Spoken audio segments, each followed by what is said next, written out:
Assalamu alaikum wa rahmatullah. I am Jafrul Bari, Assistant Teacher of English, Gaibandha Government Boys High School, Gaibandha. Dear students, you all are welcome in my online classes. Today's topic, the conditional sentences. Here, conditional sentences. I think you also know this as শর্তযুক্ত বাক্য। ওকে, আমরা একটু খেয়াল করি যে conditional সেন্টেন্সটা কি। ডেফিনিশনটা খেয়াল করুন। A type of adverbial clause that states the hypothesis or conditions real or imagine. Okay, এখানে বলা হচ্ছে যে কন্ডিশনাল সেন্টেন্স এটা এমন এক ধরনের অ্যাডভার্বিয়াল ক্লজ, এটা হচ্ছে অ্যাডভার্বিয়াল ক্লজ। ক্লজ মানে তো আমরা জানি যে বাক্যের অংশ। আচ্ছা, ওইদিকটা আমরা পরে কথা বলবো অন্য এক ক্লাসে। তো এটা অ্যাডভার্বের কাজ করে, adverbial clause that states hypothesis, যেটা কল্পনাপ্রসূত কোনো ধারণা দেয়, কোনো বর্ণনা দেয়, আর কন্ডিশন অথবা শর্তযুক্ত, রিয়াল অর ইমাজিন, বাস্তব অথবা কল্পনা। ওই একই কথাটা অনেকটা এসেছে।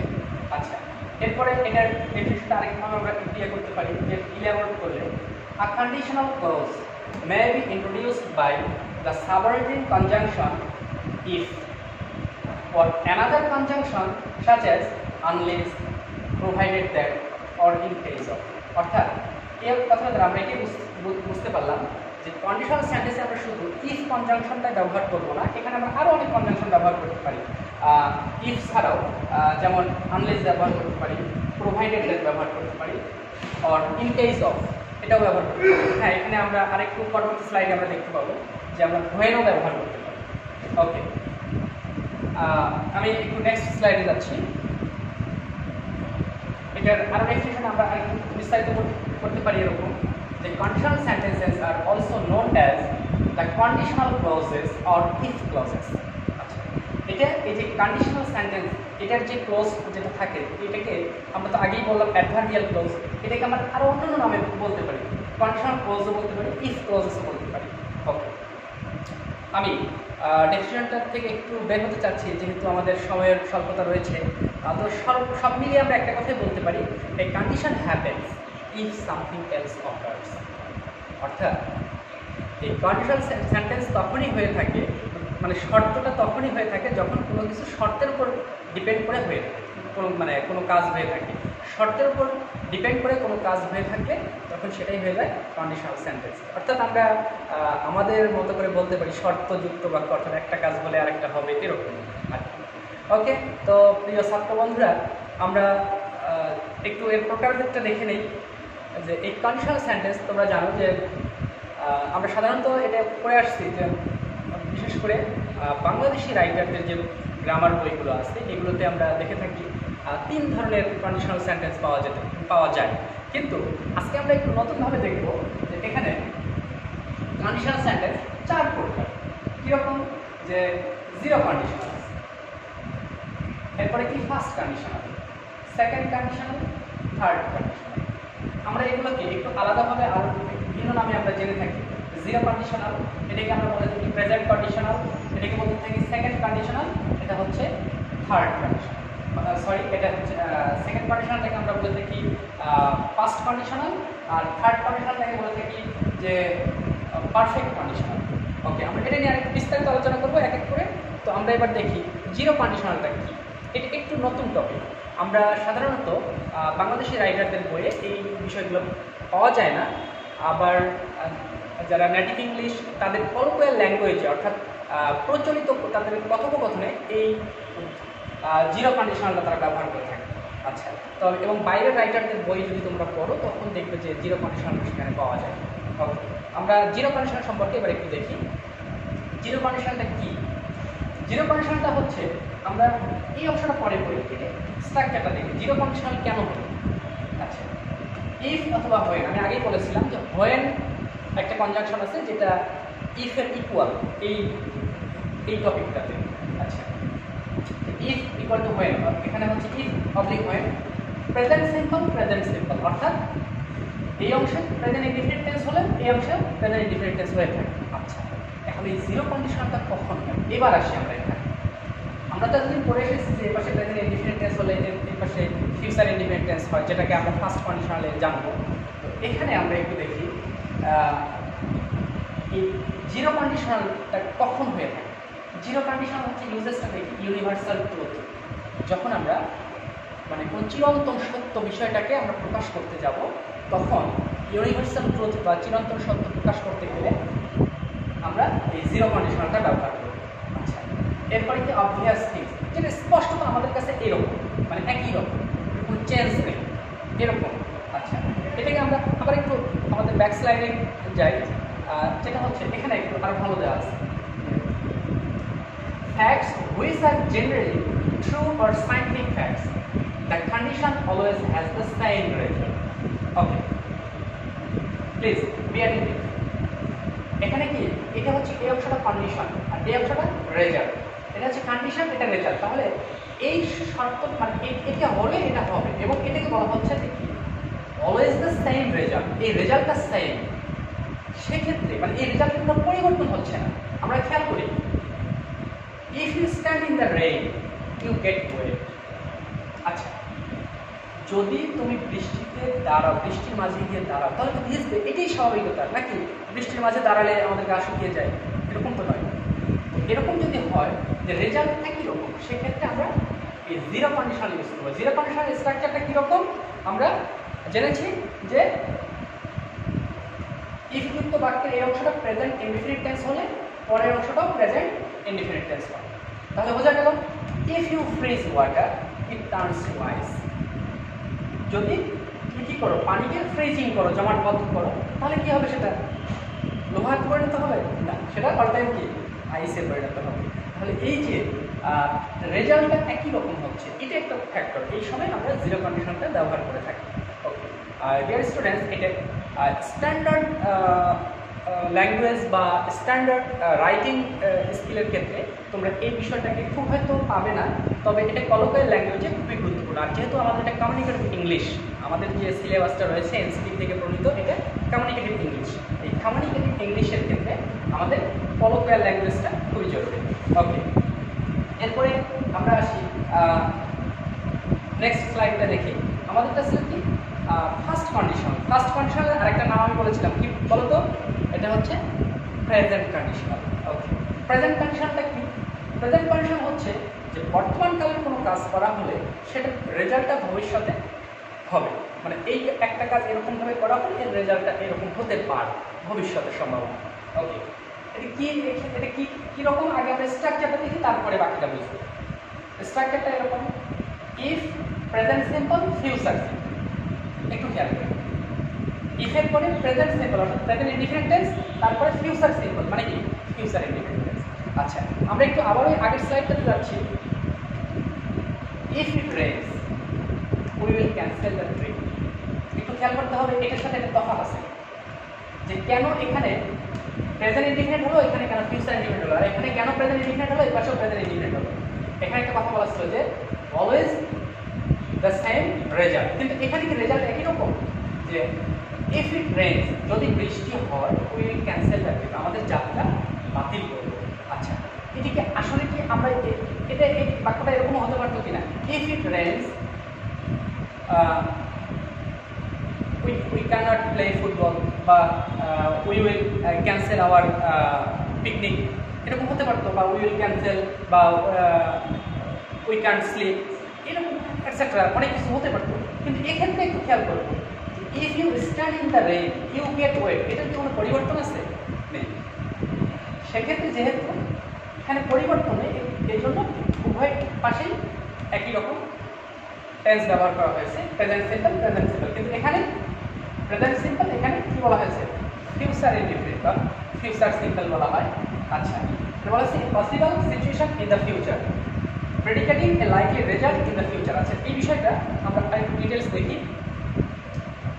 এই ফার্স্ট কন্ডিশনাল বা প্রেজেন্ট কন্ডিশনালটা ব্যবহার করা হয় প্রেডিকশন, প্রমিস মানে কি ভবিষ্যৎবাণী করতে, প্রমিস কাউকে প্রতিজ্ঞা করতে, আই সোয়ার একেবারে প্রতিজ্ঞা করলাম যে হ্যাঁ ঠিক আছে আমি যাবো। তারপরে পসিবিলিটি, কোনো সম্ভাব্যতা বোঝাতে, অর্থাৎ এখন এই কাজটা করলে ভবিষ্যতে এটা হতে পারে।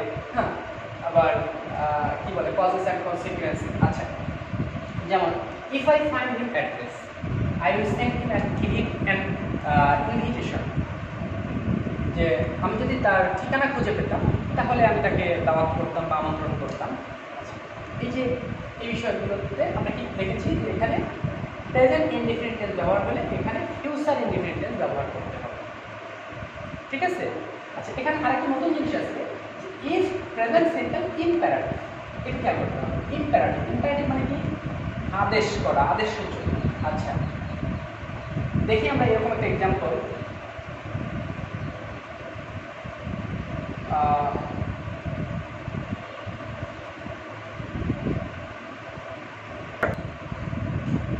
এরকম হতে পারে যে ইম্পারেটিভ দিয়ে যে if it rains let's play football, এরকম হতে পারে। তো এই বিষয়টা, এই কন্ডিশন, ফার্স্ট কন্ডিশনটা আমরা এই দুই ক্ষেত্রে এইভাবে ব্যবহার করতে পারি। হ্যাঁ, প্রেজেন্ট ইনডিফিনিট, ফিউচার ইনডিফিনিট, আর কি প্রেজেন্ট ইনডিফিনিট ইম্পারেটিভ হতে পারে, আদেশসূচক বাক্য ভাষায় থাকতে পারে। আচ্ছা, আমরা নেক্সট যাচ্ছি সেকেন্ড কন্ডিশনাল বা ফার্স্ট কন্ডিশনাল। এক্ষেত্রে ফার্স্ট কন্ডিশনটা কি, যে এখানে আপনাকে গঠন প্রণালীতে দেখি, পরবর্তী ব্যবহারটা দেখি। ইফ ফার্স্ট সিম্পল কন্ডিশনালস বলতে এখানে ওড, মাইট, হ্যাঁ, কুড এগুলো ব্যবহার করা হয়। এরপরে ভার্বের ইনফিনিটিভ ফর্ম হয়। এটা তোমরা জানোই যে কি বলে যে মোডাল অক্সিলারি এইগুলো থাকলে পরবর্তীতে ইনফিনিটিভ ব্যবহার করা হয়, মানে বেস ফর্ম, ভার্বের বেস ফর্ম ব্যবহার করা হয়, বেয়ার ইনফিনিটিভ বলা হয় অনেক সময়। আচ্ছা, আমরা একটু খেয়াল করি। If I had money I would buy a car. If I knew the answer, I would tell it to you. অর্থাৎ যে আমার যদি if I had money, এখানে একটু খেয়াল করো, সাবজেক্ট, ভার্বের পাস্ট ফর্ম, এরপরে বাকি অংশ রয়েছে। এখানে কি প্রেজেন্ট ইনডিফিনিট টেন্স ব্যবহার করা হয়েছে। থাকলে এপাশে কি হবে? শুড হতে পারে, উড হতে পারে, কুড হতে পারে। হ্যাঁ, এরপরে ভার্বের বেসিক ফর্ম বা বেস ফর্ম ব্যবহার করতে হবে, অর্থাৎ ভার্বের প্রেজেন্ট ফর্ম ব্যবহার করতে হবে। অনুরূপভাবে if I knew the answer, আমি যদি প্রশ্নের উত্তরটা জানতাম, একটু খেয়াল করো, ইফের পরে কি করা হয়েছে? ভার্বের পাস্ট ফর্ম, অর্থাৎ এটা পাস্ট ইনডিফিনিট টেন্স ব্যবহার করা হয়েছে। এরপরে উড ব্যবহার করা হয়েছে, তারপরে ভার্বের বেসিক ফর্ম ব্যবহার করা হয়েছে। এগুলো সাধারণত ব্যবহারের ক্ষেত্রে হাইপোথেসিস, কল্পনার কোনো কথা বলতে গেলে। তারপরে আনলাইকলি সিচুয়েশনস, হ্যাঁ, যেটা মানে একেবারে আমরা চাচ্ছিলাম না, ঠিক অপছন্দনীয়, মানে যেটা আমাদের কি বলে যে আমাদের এক্সপেকটেশন নয়, সেরকম সিচুয়েশন আসলে। এরপরে আনরিয়েল সিচুয়েশন, একই কথা। হ্যাঁ, তারপরে গিভ অ্যাডভাইস, কাউকে পরামর্শ দিতে বা কাউকে উপদেশ দিতে আমরা এটা ব্যবহার করে থাকি। আচ্ছা, আমরা আসি থার্ড কন্ডিশন, এই কথা বলবো এবার। থার্ড কন্ডিশনটা কি? থার্ড কন্ডিশনটা হচ্ছে যেটা হতে পারতো হয়নি এবং এটা সম্ভব নয়, একেবারে অনেকটাই অতীত হয়ে গেছে, যেটা আর কখনো সম্ভব নয়, এরকম আর কি। তো আমরা এর গঠন প্রণালী দেখি, তারপরে ইউজেসটা দেখব। ইফ ফার্স্ট পারফেক্ট, আমি আগে বলেছি if equal to when, if oblique when, মানে ইফ যা ইফ তাহা হোয়েন।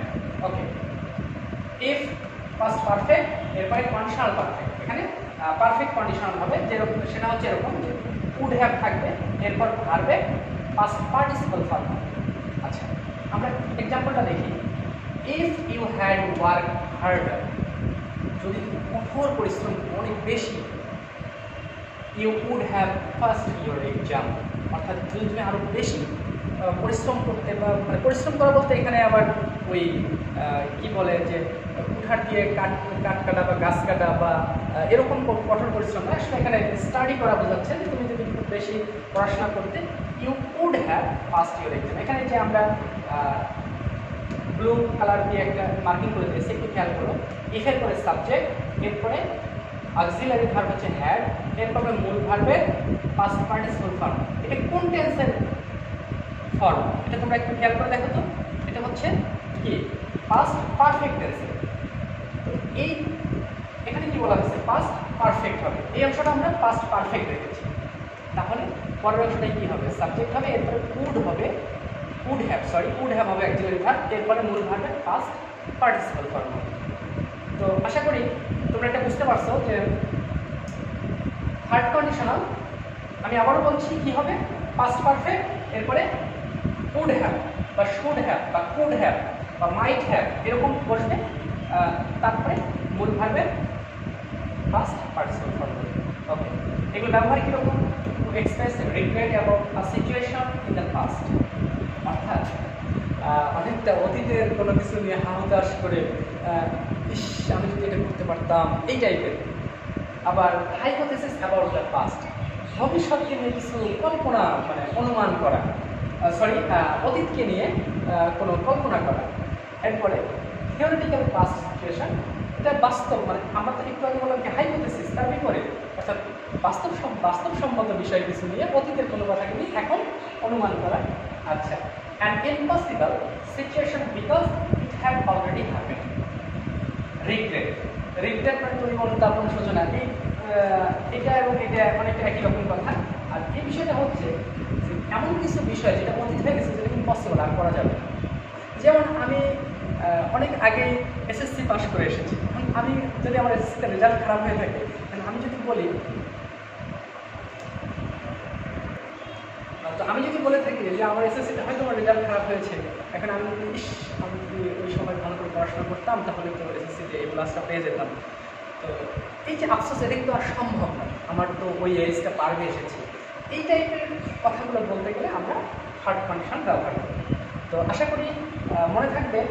আমি আরেকটু বিষয় দেখিয়ে নেই, এটা এই স্ট্রাকচারটা মনে রাখতে হবে। জিরো কন্ডিশনের present indefinite, present indefinite. First কন্ডিশনের প্রেজেন্ট সিম্পল অর্থাৎ প্রেজেন্ট ইনডিফিনিট, এবার কী হবে? উইল বা উইল নট এরকম, তারপর ভার্ব বসবে। আচ্ছা, অর্থাৎ ফিউচার ইনডিফিনিট বসবে। এপাশে কী হবে? পাস্ট সিম্পল বা পাস্ট ইনডিফিনিট, এপাশে হবে উড, তারপরে হবে ভার্বের বেসিক ফর্ম। আর এখানে কী হবে? পাস্ট পারফেক্ট টেন্স হবে, এরপরে উড হ্যাভ বা শুড হ্যাভ বা কুড হ্যাভ এগুলো বলতে, এরপরে ভার্বের পাস্ট পার্টিসিপল ফর্ম বলবে। এটি হচ্ছে মোটামুটি সাম আপ করে এটাই বোঝা যায়। এই স্ট্রাকচারগুলো মনে রাখলেই চলবে। আচ্ছা, এরপরে আমি তোমাদের জন্য একটা হোমওয়ার্ক দিচ্ছি। এখানে 3টা বাক্য দেওয়া আছে, এই 3টা বাক্য তোমরা কারেকশন করো। প্লিজ একটু খাতায় নোট ডাউন করে দাও। ইফ আই, এখানে ব্র্যাকেটের মধ্যে হ্যাড আছে, if I had much money I would have help the poor. If I be you, এখানে বি বলতে be verb, I would study more. আচ্ছা, আর এখানে একটু ইনভার্সন করা হয়েছে, অর্থাৎ এই যে এই পোজটাকে এই পাশে নিয়ে যাওয়া হয়েছে, এই মানে বাক্যের শেষের অংশটাকে সামনের দিকে নিয়ে আসা হয়েছে। You get wet if you stand in the rain. একটু খেয়াল করো, কনজাংশনটা যখন মাঝে বসবে তখন কিন্তু কমা থাকবে না। এটা বিভিন্ন পরীক্ষার প্রশ্নে এইরকম ঝামেলা রয়ে যায়। এই যে কমাটা কখন আছে, এই কমা কিন্তু এখানে কনজাংশনের কাজ করতেছে। অবশ্যই দেখো এই কমা উঠে গেছে কনজাংশন থাকা। ওকে, তো এইটা হোমওয়ার্ক তোমরা করে দেবে, এই 3টা বাক্য। তারপরে যদি 3টা বাক্য করতে পারো তাহলে বুঝবো যে তোমাদের মোটামুটি আমার এই লেকচারটাও সফল এবং তোমরাও সফল হয়েছে। তো আজকে এ পর্যন্তই, ধন্যবাদ সবাই।